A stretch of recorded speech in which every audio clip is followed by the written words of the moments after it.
Good morning and welcome to the Morning Breath Livestream, where we start our day with coherence. I'm your host, Jeremy Tennell, systems designer and coherence coach. This is week 13, day 62 of our 14-week journey entitled The Path of Personal Transformation.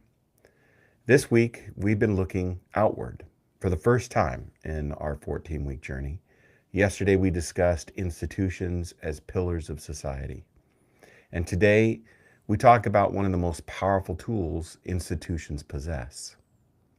But before we go there, I want to make a note about why. Why have we waited until this week to discuss things outside of ourselves? The vast majority of what we've discussed throughout this, sorry, I got something in my eye. Okay. The vast majority of what we've discussed throughout this 14-week journey has been about internal exploration, internal growth. And the reason for that is that we already look outside of ourselves. In fact, it's the default for our culture, our society, and most of us as individuals. We look outside of ourselves to try and understand what's going on in the world, or why we feel a certain way, or why we're experiencing certain outcomes. But the reality is that until we are grounded within, until we are able to take an inventory within ourselves, look within, understand what's happening within, the context to be able to affect change or transformation or even understanding outside of ourselves is not there. So you're not doing anything. You're just consuming. You're consuming information. You're consuming, news and data of to try and understand what's going on around you. But that's someone else telling you what's going on around you. The same it is the same with today's subject, history. History is not just what happened, but it's also who gets to tell the story. History is rarely neutral and certainly not objective. It's a collective function of remembrance. It is recorded, framed, edited, curated, and passed down through systems of power. This is a function of colonized culture and colonized systems. Our indigenous ancestors relied on oral storytelling to relay history, which is a dramatically different way of shaping a society.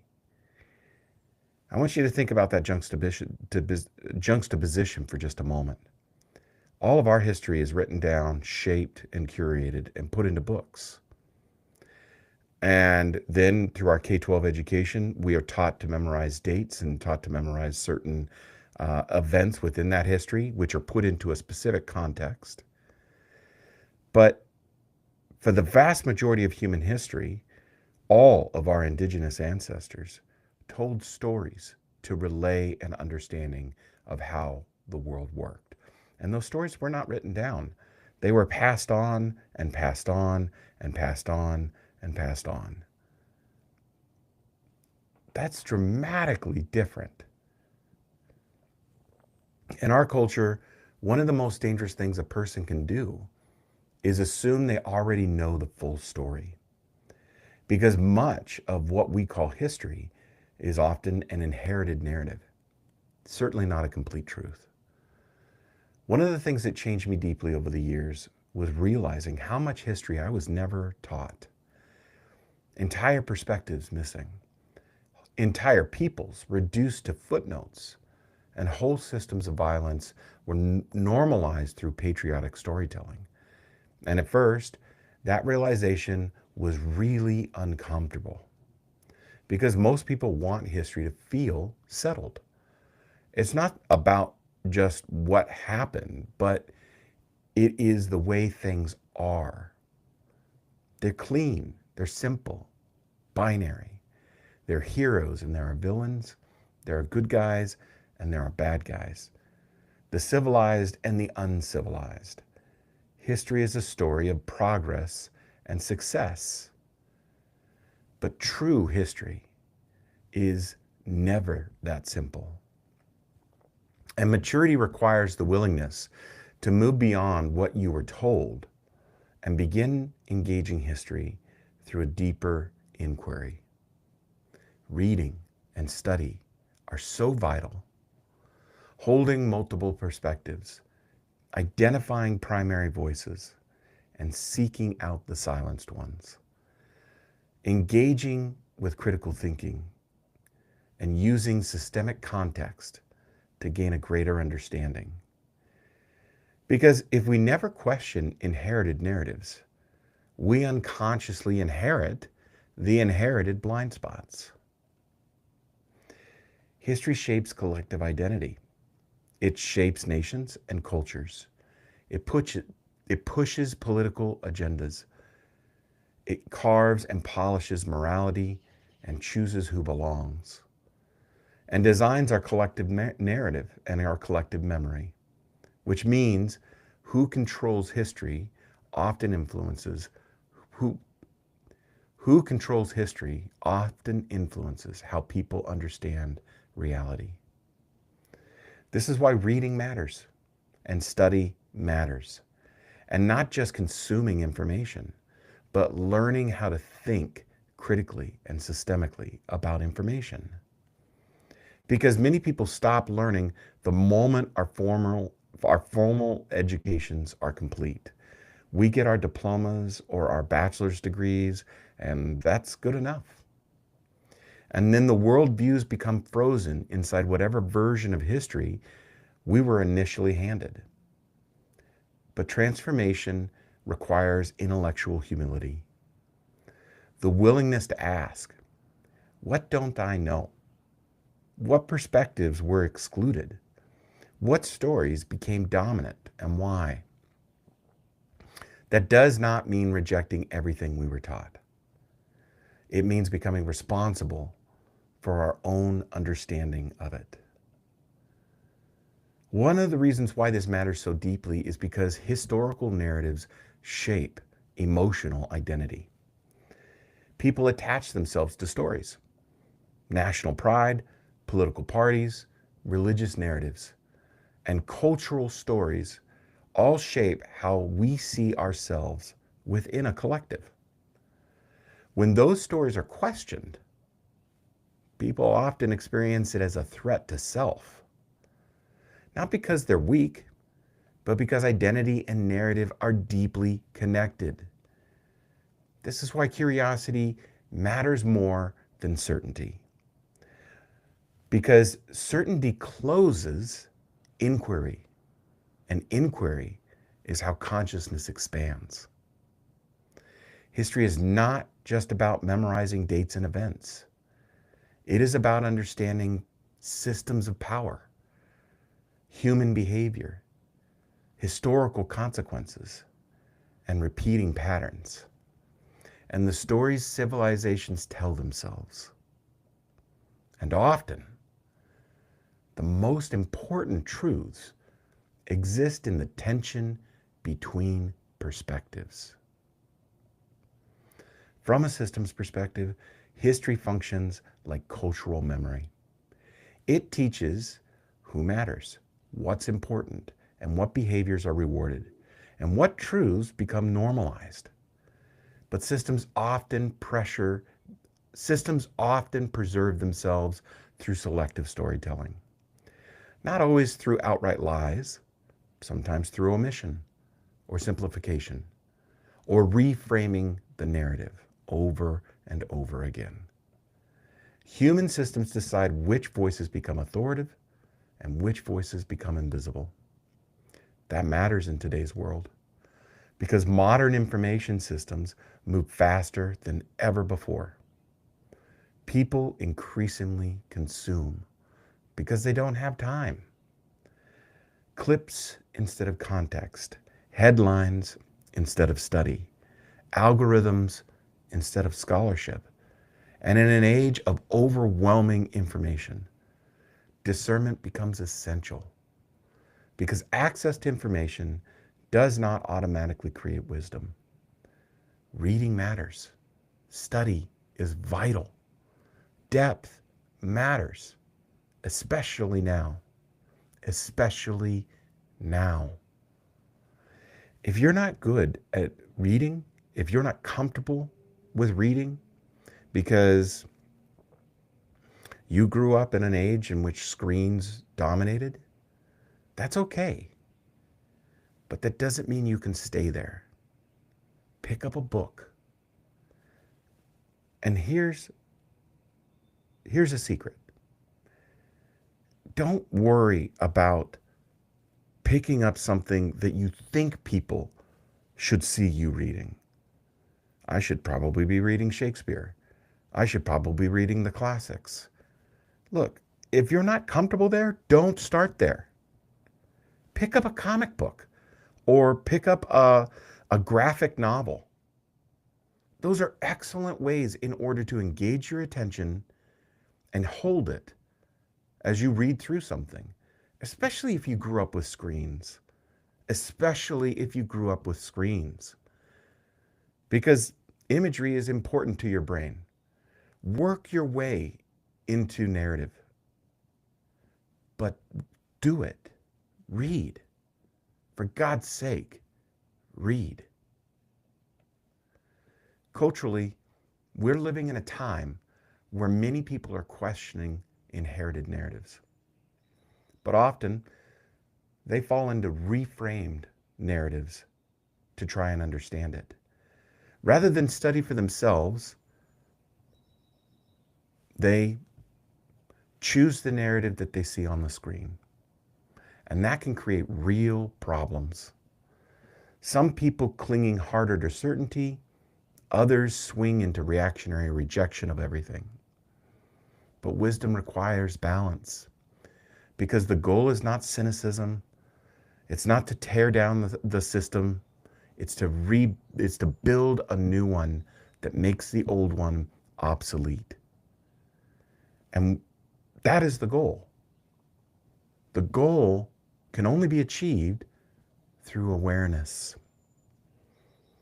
A mature society should be capable of reflection and holding complexity, accountability, and being comfortable with the evolution of ideas and thought.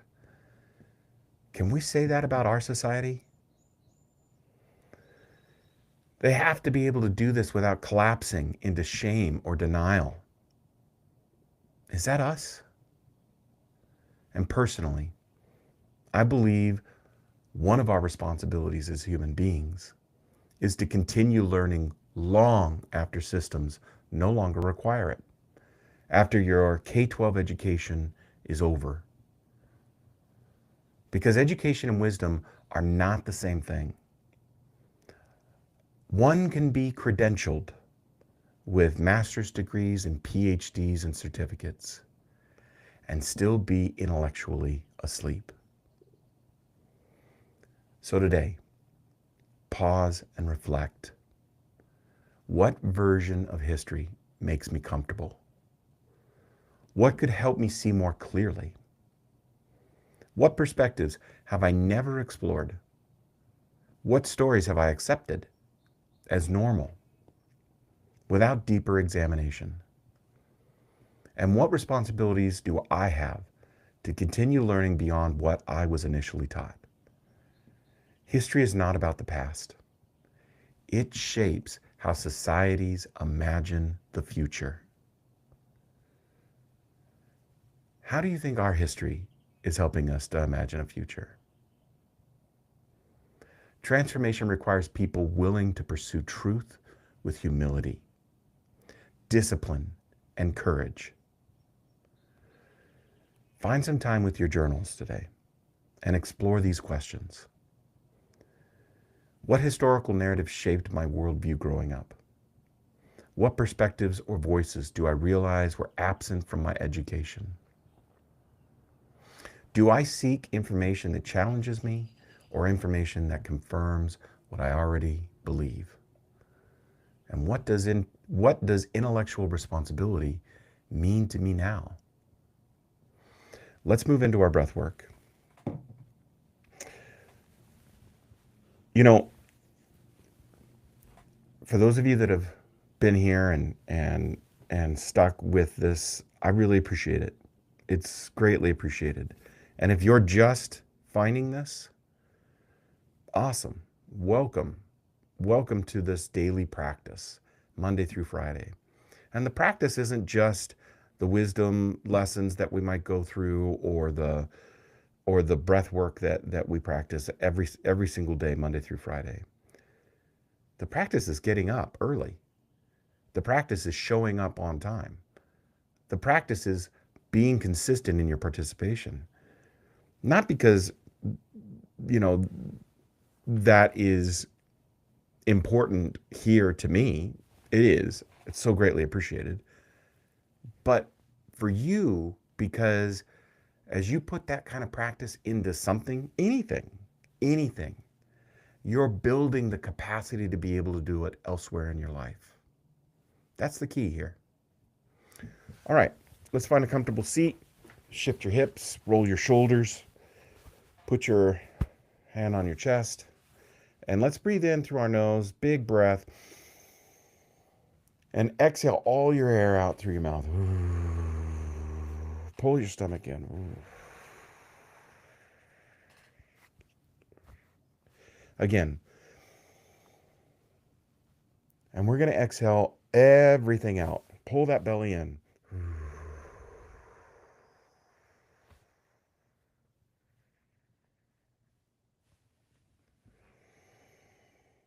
All right.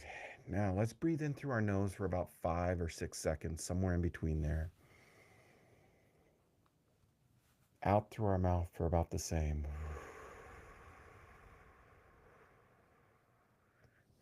Let's find a rhythmic pattern there.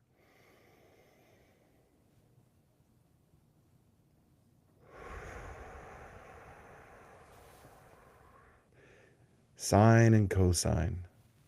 Waves of coherence. Breathe in. Out.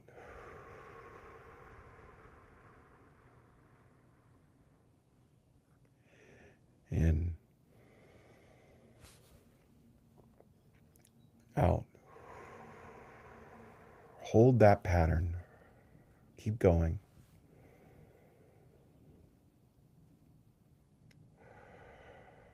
And now I'm going to ask you to create a gratitude list in your mind. Occupy your mind as you breathe with that pattern. I am thankful for the day.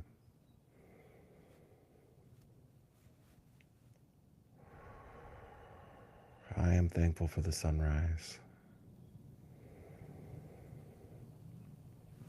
I am thankful for the birds chirping.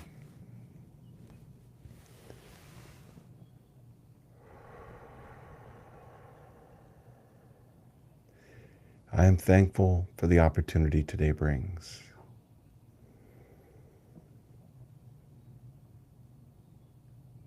I am thankful for my support system. Now, as you go, continue with your breath pattern. Continue with your gratitude list. And if you get distracted, return to them. Expand your gratitude.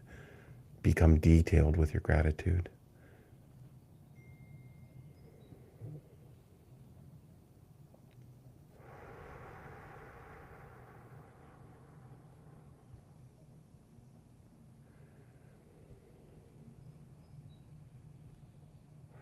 If your mind wanders, it's okay.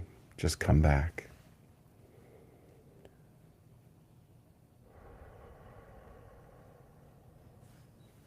We only practice for a few moments every day, but that few moments sets a trajectory.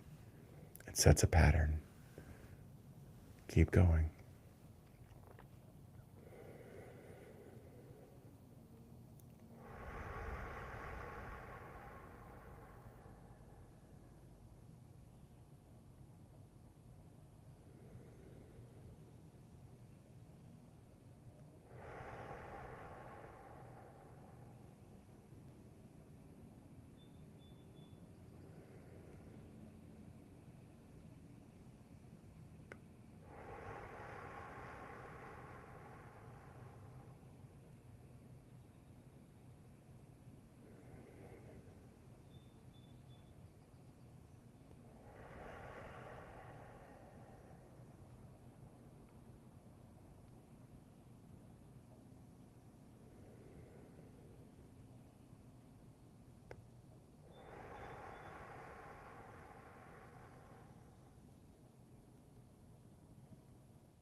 Keep going with your breath a little bit longer.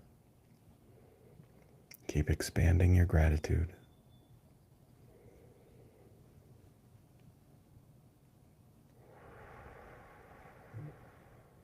If you find yourself bored, lean harder into it.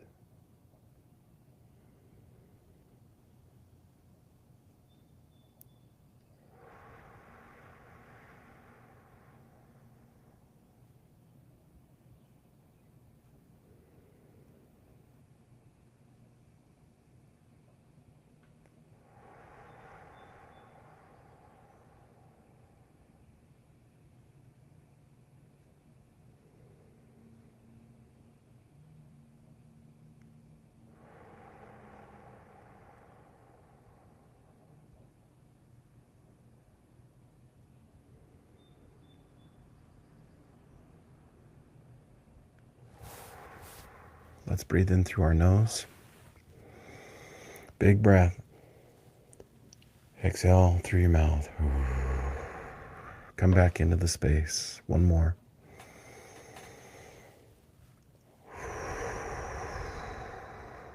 Well done.